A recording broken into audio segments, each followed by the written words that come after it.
नमस्कार, मैं हूँ शिवा।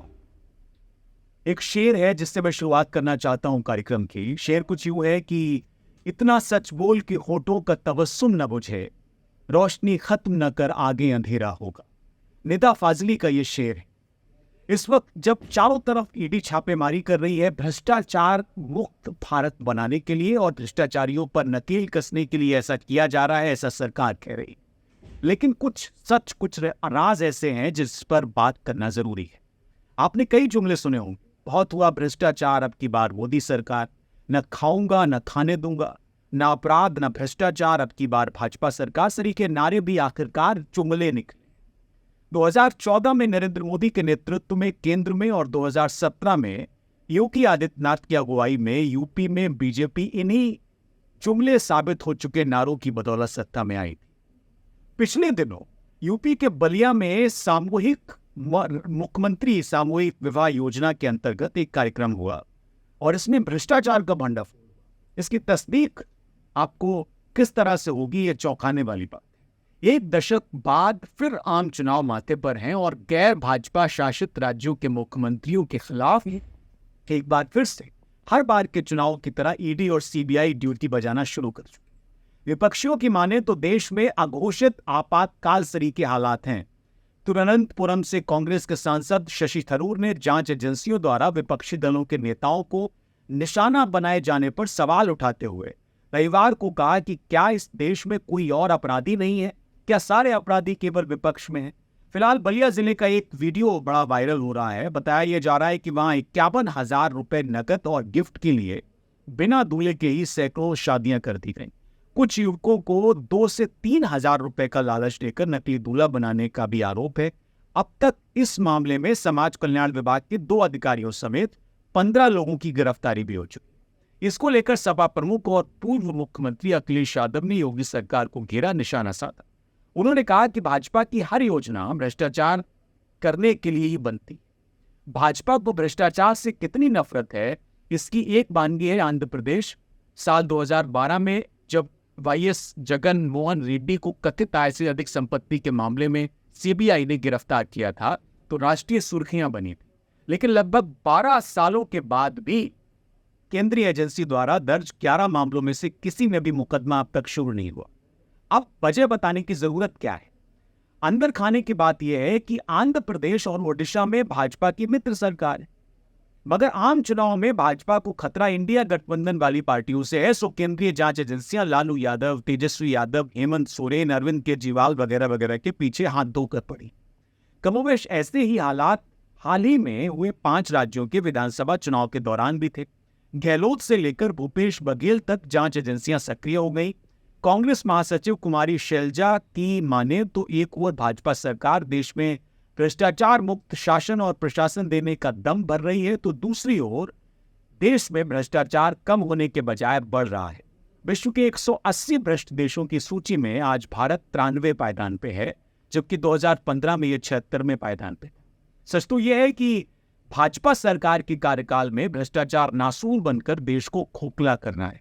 नीचे से लेकर ऊपर भ्रष्टाचार का बोलबाला है।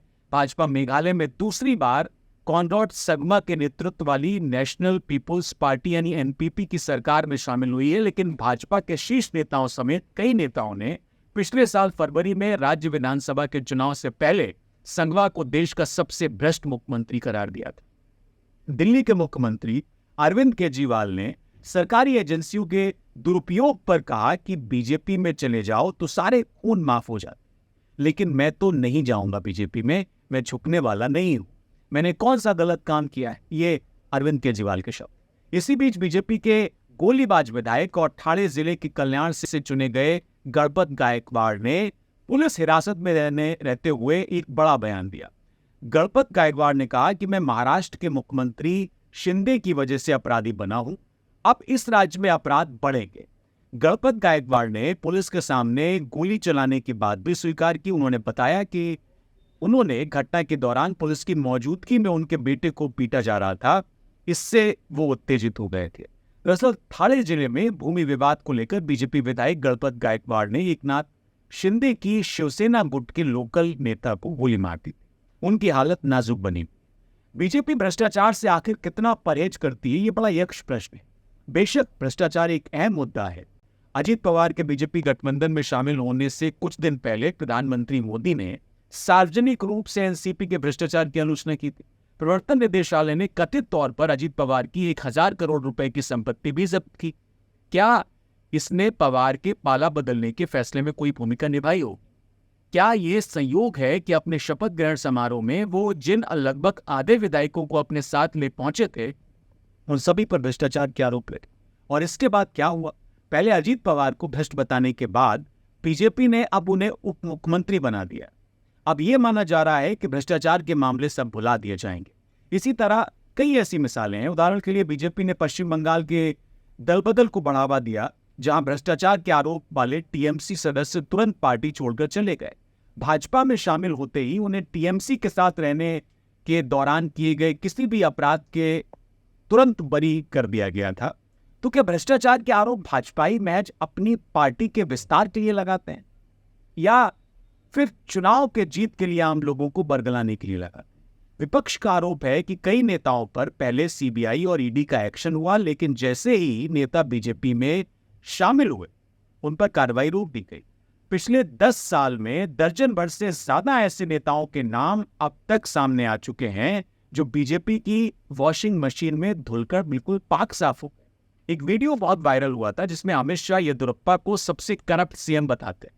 हालांकि तत्काल बाद उन्हें गलती का एहसास होता है और वो अपने बयान में संशोधन भी कर देते हैं। अभी अभी सुप्रीम कोर्ट के एक रिटायर्ड जज ने कहा कि भ्रष्टाचार के लिए अगर स्पर्धा कर ली जाए तो येदियुरप्पा सरकार को सिद्धरामैया सरकार को नंबर 1 का अवार्ड देना पड़ेगा। जी हाँ, वही येदियुरप्पा जो 2008 से कर्नाटक में पहली भाजपा सरकार के मुख्यमंत्री थे। येदियुरप्पा को कर्नाटक के लोकपाल या लोकायुक्त संतोष हेगड़े द्वारा भ्रष्टाचार के आरोप के बाद अगस्त 2011 में पद छोड़ने के लिए मजबूर किया गया। उन पर खनिज समृद्ध जिले बेल्लारी में अवैध लोह अयस्क खनन में मिलीभगत का आरोप। 16 में उन्हें उस मामले में बरी कर दिया गया जहां उन पर 40 करोड़ रुपए की रिश्वत लेने का आरोप। भाजपाई अमूमन ये तर्क देते हैं कि केंद्र सरकार ईमानदार है, कोई बड़ा भ्रष्टाचार घोटाला नहीं हुआ। अगर वाकई ऐसा है तो फिर पीएम केयर्स फंड पर सरकार ने क्या जानकारी दी है और क्यों उस पर सवाल उठ रहे हैं? लेकिन अहम सवाल तो यह भी है कि क्या बीजेपी अब भी खुद को भ्रष्टाचार के खिलाफ एक योद्धा के रूप में वर्णित कर सकती? यदि बीजेपी न केवल उन लोगों को स्वीकार करती रही जिन्हें उसने सभी मामलों में बदमाश करार दिया, घोटालेबाज बताया, बल्कि जैसे ही वो पार्टी के साथ जुड़ते हैं उनके खिलाफ मामले चलाना बंद कर देते, तो इस सवाल का जवाब अब मिलना बड़ा मुश्किल हो गया है कि इस देश में कौन भ्रष्टाचारी है और कौन पाक साफ। क्योंकि अगर आप बीजेपी में हैं तो आप भ्रष्टाचारी नहीं हैं, आप बीजेपी में नहीं हैं तो आप भ्रष्टाचारी। अब इन मामलों में और तेजी आएगी। लोकसभा चुनाव तक देखिएगा कि कितना पानी बहता है गंगा में। फिलहाल इस कार्यक्रम देखना ही।